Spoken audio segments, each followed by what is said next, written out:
Vida, ¿tú crees que hay alguien en el cielo que nos escucha cuando oramos?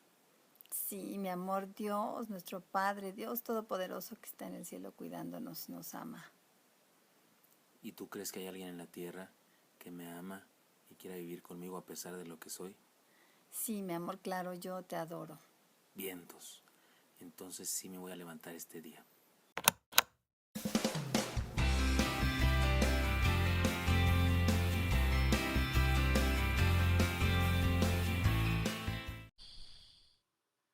Dios les bendiga, qué gusto saludarlos en este viernes 5 de febrero de 2016. Soy el pastor Gilberto Gutiérrez de la Iglesia Bautista Oré. Me da mucho gusto estar con ustedes.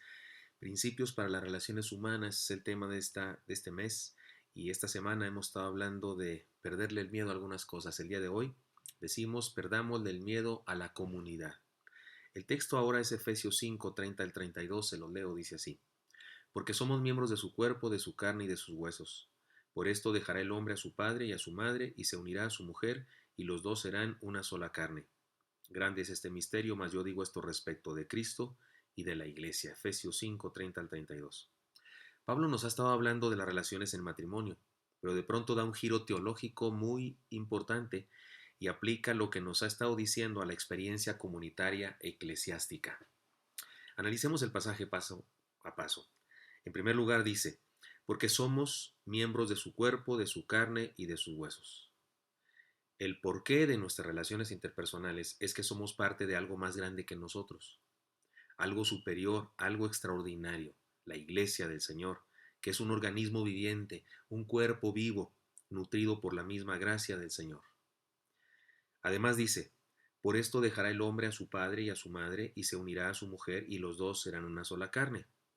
La consecuencia, que dice por esto, la consecuencia de todo esto es que los cristianos tenemos la posibilidad de un vínculo profundo y significativo, más profundo y más significativo que la misma consanguinidad. Es decir, que el amor, la sumisión, la sujeción y la pertenencia, de las que hemos estado hablando, son decisiones propias que tomamos y superan las circunstancias de haber nacido en tal o cual familia. Se trata de una elección. No elegimos a nuestros padres, ¿no es cierto? Ni elegimos a nuestros hermanos en la carne, pero sí elegimos la esposa, el esposo, a los amigos y a los hermanos en la fe. Esos son una elección. Y finalmente dice, grande es este misterio, mas yo digo esto respecto de Cristo y de la iglesia. Es decir, que todo lo que nos ha estado diciendo tiene que ver con la experiencia de ser comunidad en torno a su amor, su gracia y su cuerpo. Ahora bien, todo esto debe ayudarnos a entender algo muy valioso. Las relaciones humanas saludables son una expresión de la fe. Repito, las relaciones humanas saludables son una expresión de la fe. En segundo lugar, las relaciones humanas saludables son resultado de nuestra relación con Dios. Tal es nuestra relación con Dios, tal es nuestra relación con nuestros semejantes. Y en tercer lugar, las relaciones humanas saludables son parte del plan de Dios para la salvación de la humanidad. Él planeó que nos relacionáramos. Él planeó que estableciéramos este vínculo de amor, de sumisión, de sujeción, de pertenencia.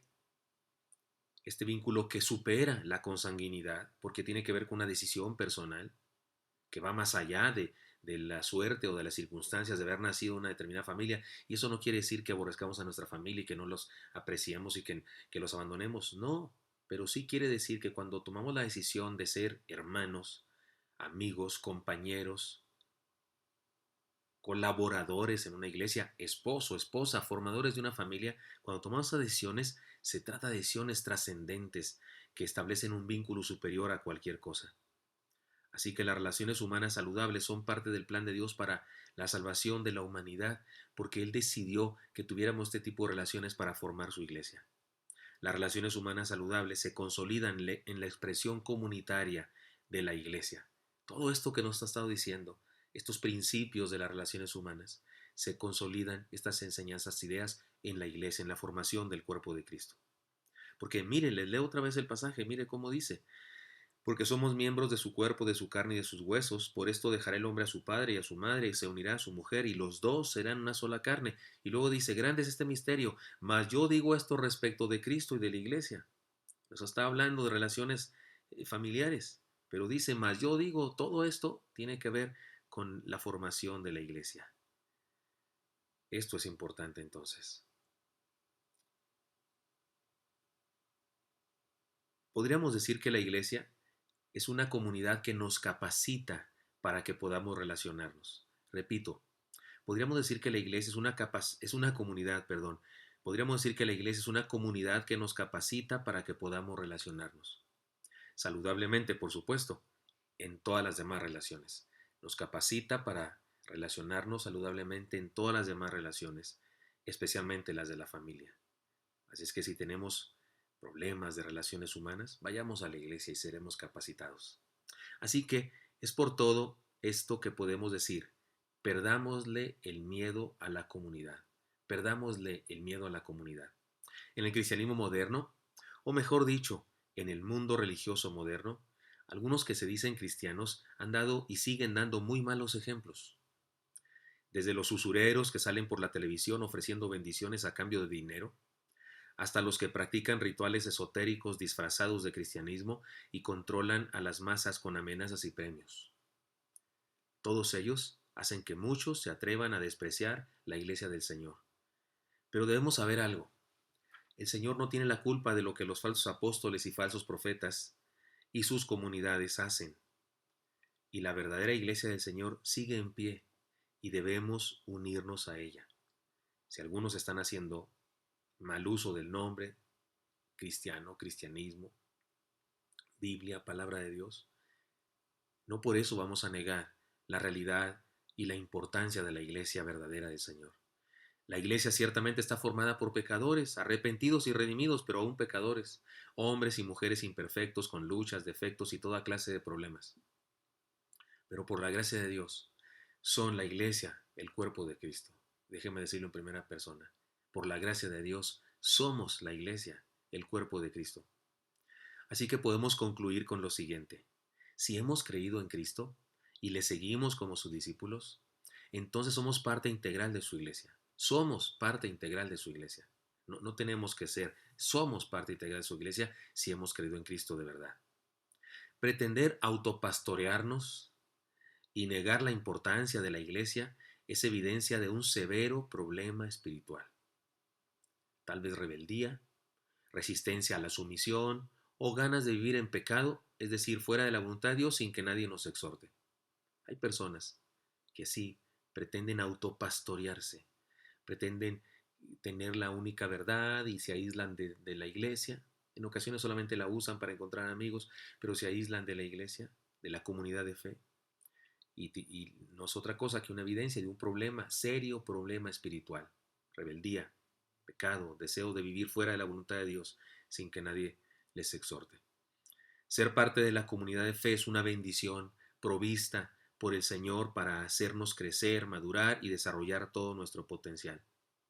Es en la iglesia, el cuerpo de Cristo, donde podemos capacitarnos para relacionarnos saludablemente con otras personas. Repito, es en la iglesia donde podemos capacitarnos para relacionarnos saludablemente con otras personas.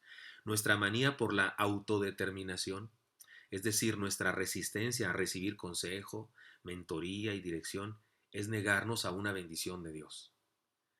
No huyamos de la bendición, aceptemos la bendición de ser parte integral de una comunidad. Unámonos a una iglesia local. Seamos parte integral de una iglesia local. Trabajemos para que nuestra iglesia local esté sana, crezca y se desarrolle para cumplir con la gran comisión. La comunidad es un instrumento para sanar nuestras vidas. Dejemos que la iglesia nos ayude a fortalecer nuestras relaciones. Perdámosle el miedo a ser comunidad, perdámosle el miedo a la comunidad. Dios le bendiga, hermano, espero que esto sea útil para usted. Nos vemos el día de mañana. Hasta luego. Ay, mi vida, mi vida. ¿Tú crees que hay alguien en el cielo que nos escucha cuando oramos? Sí, mi amor, Dios, nuestro Padre, Dios Todopoderoso que está en el cielo cuidándonos, nos ama. ¿Y tú crees que hay alguien en la tierra que me ama y quiera vivir conmigo a pesar de lo que soy?